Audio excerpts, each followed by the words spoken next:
দুটো মনের কথা কই মায়া মনের কথা কই, দুটো মনের কথা কই, মায়া মনের কথা কই, দুটো মনের কথা কই, দুটো মনের কথা কই, দুটো মনের কথা কই, মায়া মনের কথা কই, দুটো মনের কথা কই, মায়া মনের কথা কই। বাইরে আমার এক নম্বর মনের কথা তোকে আমি বলতাম না, কারণ ক্ষত্রিয় নন্দন তৃতীয় পাণ্ডব, তোরে রথের সারথি আজ ভগবান কেশব। শল্য রথের সারথি এই কর্ণধন, অঙ্গরাজ্য দান করেছে ভাই দাদা দুর্যোধন। তাই অঙ্গরাজ্যের রাজায় আমি আজ আজ কর্ণ হয়ে এলাম।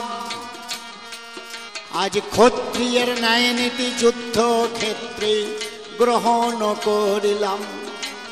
তাই বলছি ওরে ও ভাই শোনে রে অর্জুন, আচম্বিতে লক্ষ্য করি তোর নাইকো ক্ষত্রিয়ের। ক্ষত্রিয় নন্দন তৃতীয় পাণ্ডব অর্জুন ভগবান যার রথের সারথি, যুদ্ধক্ষেত্রে এসেছি আজ কুরুক্ষেত্রে। ভীষ্ম করল 10 দিন বিচার করা চাই, আমার কৌরপক্ষে সেনাপতি, মিথ্যা কথা নাই। 18 দিন কুরুক্ষেত্রে যুদ্ধ হবে, ভীষ্ম 10 দিন করল। কর্ণ দ্রোণাচার্য কদিন করল? 5 দিন দ্রোণাচার্য। তোদের গুরুদেব হয় কৌরব পক্ষে সেনাপতি, ভাইরে তোর জানা রয়। তাহলে 15 দিনে যুদ্ধ হলো। এবার তৃতীয় জন আমি, আজ কৌরব পক্ষে সেনাপতি। শোনে রে আমার বাণী, ভীষ্ম গেল, দ্রোণাচার্য গেল, এবার আমি চলে গেলাম ওরে কুরুক্ষেত্র যুদ্ধক্ষেত্রে। আমি অস্ত্র ধরিলাম।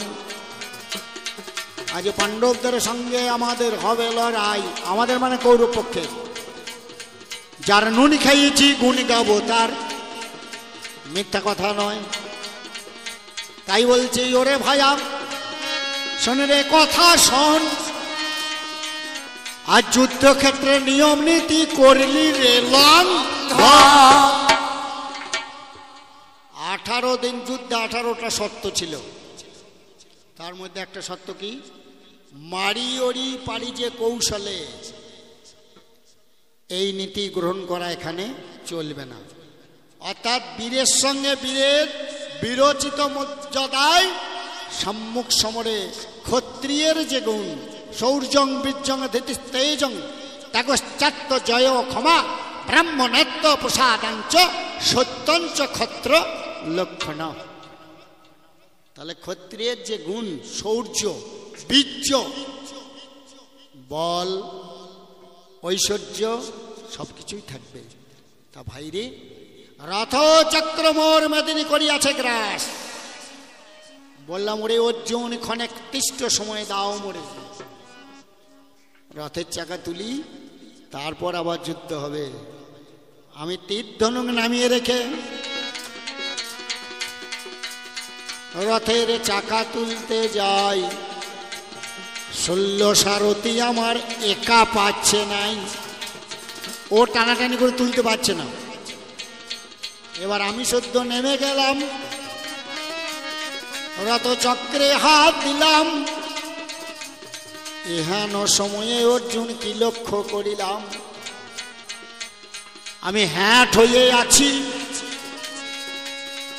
অর্জুন ভাই তুই কি কর্ম করিলি? নিরস্ত অবস্থায় আমার পৃষ্ঠদেশে বাণের আঘাত করি, বড় অন্যায় করিলি। অন্যায় করলে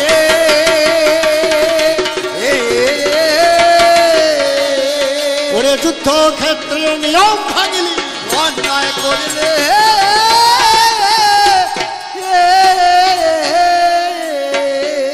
তোরে জিজ্ঞাসা করিলাম, জিজ্ঞাসা করিলাম,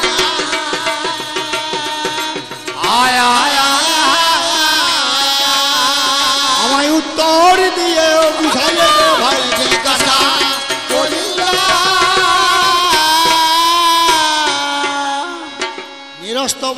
নয়, কাউকে বধ করা মানে কাপুরুষের কাজ। ক্ষত্রিয় ধর্ম সেটা নয়। তাহলে তুই ক্ষত্র ধর্ম রক্ষা করলি না, আর কুরুক্ষেত্রের অষ্টাদশ সত্য, তার মধ্যে সত্য তুই ভাঙলি। কারণ আমি বললাম অর্জুন দাঁড়া, আমি উঠি, আবার তীর ধনুক ধরবো, ধরে আমার সঙ্গে যুদ্ধ করবি, তাহলে তুই সামনে আমার সঙ্গে পারবি না। সামনে যদি পারতিস তাহলে এতক্ষণ আমাকে মারতিস, আবার আমাকে সময় দিয়ে তারপর মারতিস, কিন্তু আমাকে সময় দিলি না। আমি অস্ত্র নামিয়ে রেখে দিয়ে যাই রথের চাকা তুলছি, এহানো সময়ে তুই আমার পিঠে ফটাম করে তীরটা মেরে দিলি। তাই তোকে আমি জিজ্ঞাসা করি, কেন এই কাজ করলি, কেন ক্ষত্র নীতি তুই লঙ্ঘন করলি? এটা প্রথম জিজ্ঞাসা। প্রথমে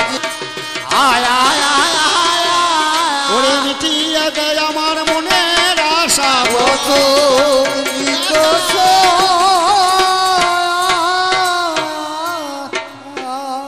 এই যেমন সত্য লঙ্ঘন হয়েছে, আরো সত্য লঙ্ঘন হয়েছে। কারণ কুরুক্ষেত্র যুদ্ধে কোনো নারীর চোখের জল পড়বে না, এটা 18টা সত্যের মধ্যে একটা।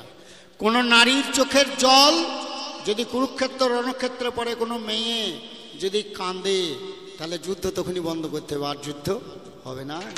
অর্জুন নেই, ওই দেখ তোর মায়া শিছে কাঁদিতে কাঁদিতে কুন্তি আর জননী কুন্তি দেবী, জননী কুন্তি দেবী, জননী কুন্তি দেবী,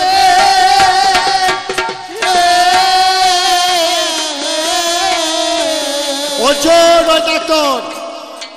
তোর পুত্রবধূ উত্তরা কাঁদিছে, কথা নয় কমিছে, কথা বলছি আমি ভাবি, ওই উত্তরা কাঁদিছে, কথা নয় কমিছে, কথা যে বলেছি আমি। অর্জুনে এমন করা কি তোর উচিত হয়েছে, এমন করা কি তো উচিত হয়েছে?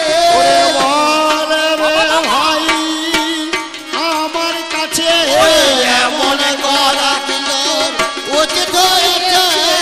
বলে রে ভাই আজ আমার কাছে এমন করিয়ের ধর্ম রাগলি কোথায় অর্জুন, এমন করা কি তোর উচিত হয়েছে? একবার কৃষ্ণানন্দ হরি হরি বল সবাই। করা কি তোর উচিত হয়েছে?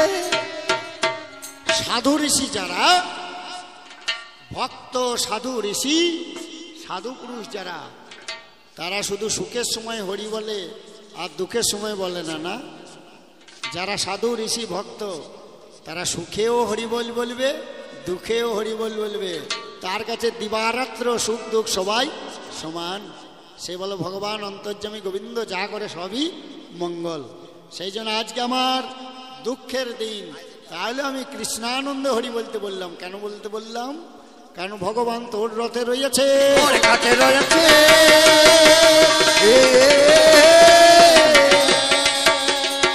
কারণ ভগবানের আজ আনন্দ হয়েছে, তোর কাছে রয়েছে গো। আমার পিঠে বান মেরেছিস মানে নিশ্চয়ই ভগবান আনন্দ হয়েছে।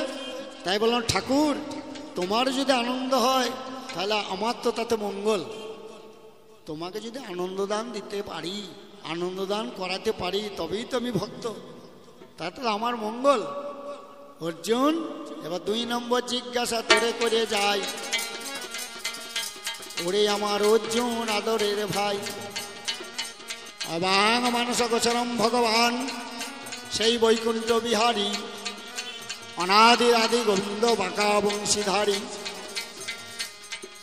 ভক্তাধীন গোবিন্দ আমার চিকন কানাই, বাবা ভক্ত বাঞ্ছা পুরাইতে এসেছেন ধরায়।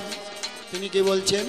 ভক্ত আমার মাতা পিতা, ভক্ত আমার গুরু, ভক্ত আমার নাম দিয়েছে বাঞ্ছা কল্পতরু। আমি ভক্তের বোঝা মাথায় নিয়ে বেড়াই, আমি ভক্তের ঘরের ওই সর্বদাই। কোটি জন্ম যদি নাও কেউ, যদি করে কেউ নাম সংকীর্তন, তথাপি না পায় ব্রজের ব্রজেন্দ্রনন্দন। সেই ভগবানকে অর্জুন তুই সখা রূপে পেলি। তোর রথেতে বসে আছে শ্যাম বনমালী। তাই বলছি ওরে ভাই, বলে রে আমার ঠাই, কেন ভগবান পেয়ে ও বিষয়ের জন্য করছিস লড়াই? আগো আপনারা সন্তোষী মায়ে পুজো করছেন, মা সন্তোষী সরাসরি এসে যদি আপনাদেরকে দেখা দেয়, ঘুমিয়ে আছেন, ভোরবেলায় এসে ডাকছে, বলছে রে আমি সেই মা সন্তোষী, তোর পূজায় আমি সন্তুষ্ট হয়েছি, আয় আমার সঙ্গে আয়। আর বিষয় সংসার, ছেলে মেয়ে, টাকা পয়সা নিয়ে মারামারি গাড়াগাড়ি, ওই দুয়ারে সরকারে ভাতার জন্য ফর্ম জমা দেওয়া করতে যাবেন? আর কেউ যাবেন? আর কেউ যাবে না। বলে মাগো তোর যখন দেখা পেয়ে গেছি, তুই আমাকে যেখানে নিয়ে যাবি চল, কারণ তুই তোর জায়গায় নিয়ে যাবি মানে আমি স্বর্গধামে যাব, তোর সেই দেব পুরীতে আমি স্থান পাবো। মাগো তোর চরণ আর আমি ছাড়বো না, এইটাই তো সবাই বলবেন। তাহলে তুই তো কোটি জন্ম যদি কেউ করে নাম সংকীর্তন, তথাপি না পায় ব্রজের ব্রজেন্দ্রনন্দন।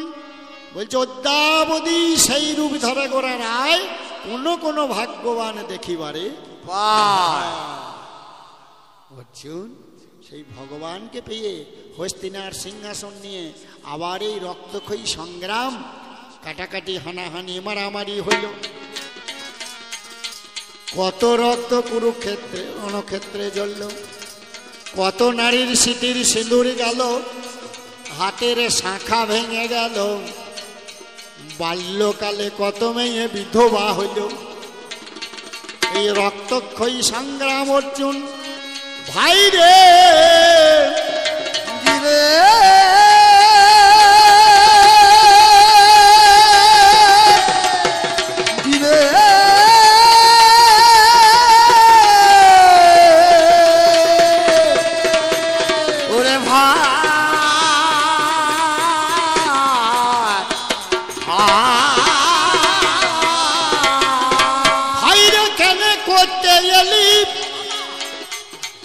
আজ আমার কাছে বলে রে ভাই, আসলে কথা বলি। আমার জিজ্ঞাসা রইল,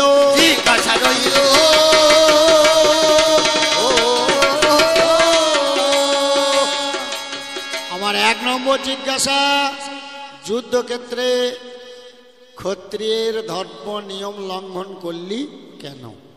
আমার দুই নম্বর জিজ্ঞাসা, বনমালী গোবিন্দ ঈশ্বর পরম কৃষ্ণ সচ্চিদানন্দ বিগ্রহ অনাদির আদি গোবিন্দ সর্বকারণ কারণ, সেই গোবিন্দকে পেয়েও আবার বিষয়ের মাঝে সিংহাসন নিয়ে, হস্তিনার সিংহাসন নিয়ে কেন ভাই লড়াই করতেলি? এটা আমার 2 নম্বর জিজ্ঞাসা। আর একটি কথা তোকে আমি জিজ্ঞাসা করবো, মাত্র 3টি কথা, বেশি জিজ্ঞাসা করবো না। আর একটি কথা তোকে আমি জিজ্ঞেস করবো, সখ্য ভাবের দুটো রীতি দেখিবারে পাই। ওরে সখ্য ভাবে দুটো রীতি দেখিবারে পাই। তোর রথেতে বসে রয়েছে মুকুন্দ গোসাই, রথেতে বসে রয়েছে চৈতন্য গোসাই। ভগবানের 4 লীলা, 4 কৃষ্ণ এলো। ওরে ভালোভাবে 4 লীলা, 4 কৃষ্ণ এলো। ভাইরে কুরুক্ষেত্রে তোকে নিয়ে আজ লীলা করিল। কি করে যে হলা প্রেম মাধুর্য যেটা ছেড়েছে গোপাল। ওরে প্রেম মাধুর্য যেটা সারিলি কোথা। আজ হিংসা বৃত্তির মাঝে ঠাকুর ধরিল হাল। হিংসা বৃত্তির মাঝে মধুর বৃন্দাবনে সখা সেজেছে, বৃন্দাবনে সখা সেজেছে, মধুর বৃন্দাবনে সখা সেজেছে, বৃন্দাবনে সখা সেজেছে। আজ শ্রীদাম সুদাম সঙ্গে আছে, বৃন্দাবনে সখা সেজেছে। ভাই অর্জুন, এই ভক্তবৃন্দের আসর, আপনারা হচ্ছেন ভক্ত, সেই জন্য আমি একটা আপনাদের জন্য জিজ্ঞাসা করছি এবং অর্জুনকেও জিজ্ঞাসা করছি। এই যে সখ্য ভাব, শান্ত, দাস্য, সখ্য, বাৎসল্য, মধুর, পাঁচটা ভাবের মধ্যে সখ্য ভাবের রীতি তুই গ্রহণ করেছিস অর্জুন। তাহলে সখ্য ভাবের দুটো ভাব আমি লক্ষ্য করছি। কি ভাব? সখাগণ আগে পাছে গোপাল করিয়া মাঝে, সখাগণ আগে পাছে গোপাল ইয়া পাছে, সখাগণ আগে পাছে গোপাল করিয়া মাঝে, সখাগণ আগে পাছে ভক্তগণ বল পাছে। ধীরে ধীরে করিল গমন, হায় গো ধীরে ধীরে করিল গমন। ওরে নবদিনাঙ্কুর আগে রাঙা পায়ে যদি লাগে, নবতি নরুদ আগে রাঙা পাই ভগবানে, প্রবোধ নামায় মানের মন হায় রে। মধুর বিল বিল। বলছে মা যশোদা, কি বলছে? ওরে আজকের মতো তোরাই যাবা, আজ মতো তোরা যাবা, আরে আজকের মতো তোরাই যাও রে। আজ মতো তোরা যাবে, ওরে আমার গোপাল আর যাবে না, আজ মতো তোরা যাবে। জন্ম হোক যথা তথা, কর্ম হোক ভালো, বটে কিনা? ওই জন্য তো ভালো ঘরে জন্ম, তুই ভালো ঘরের ছেলে, তাহলে কর্মটা তুই ভালো ধরলি না ভাই, খারাপ কর্ম ধরলি কেন? কেন বলছি না, তোর এই সখা ভগবান কৃষ্ণ সেদিনকার যে সখ্য ভাব, শ্রীরাম সুদাম দাম বসুদামে কে সঙ্গে নিয়ে যখন গোষ্ঠে যেত, মধুর বৃন্দাবন তৈরি করেছিল, বাঁশি বাজাইতো, গাভীগণ ঘরে ফিরে আসতো, মা যশোদার মন উতলা হতো, আবার শান্ত হতো সেই বাঁশির সুরে। সেই কৃষ্ণই আজকে তোর সখা হয়ে এলো। বাইরে জমি জায়গা বিষয় সম্পত্তি, হিংসা, এই জমি জায়গা সম্পত্তির মাঝে সেই শ্যাম চিকন কালো হিংসা বৃত্তি ধারণ করে হলো তোর সখা। বল এই সখ্য ভাবের কি তাৎপর্য? বল রে বারকা। এটা 3 নম্বর জিজ্ঞাসা শেষ, এটাই করলাম, মাত্র 3টি কথা জিজ্ঞেস করলাম। দেখুন, মধুর বৃন্দাবনে যে সখ্য ভাব, গোকুলে যে সখ্য ভাব, আর এই কুরুক্ষেত্রে তোর তো সখা, তাহলে হিংসার মাঝে, কপটতার মাঝে, মিথ্যার মাঝে তুই নায়ক হয়েছিস, গোবিন্দ তো সখা হয়েছে। এই সখ্য ভাবের ভাবটা কি তোরে জিজ্ঞাসা করিলাম, জিজ্ঞাসা করিলাম। কেন হিংসার মাঝে সখ্য ভাব? জিজ্ঞাসা করিলাম। এই কটা কথা মাত্র বললাম, মাত্র 3টি জিজ্ঞাসা, এবং আপনাদের শুনে তৃপ্তি পাওয়ার জন্যে, কারণ ভক্তের আসর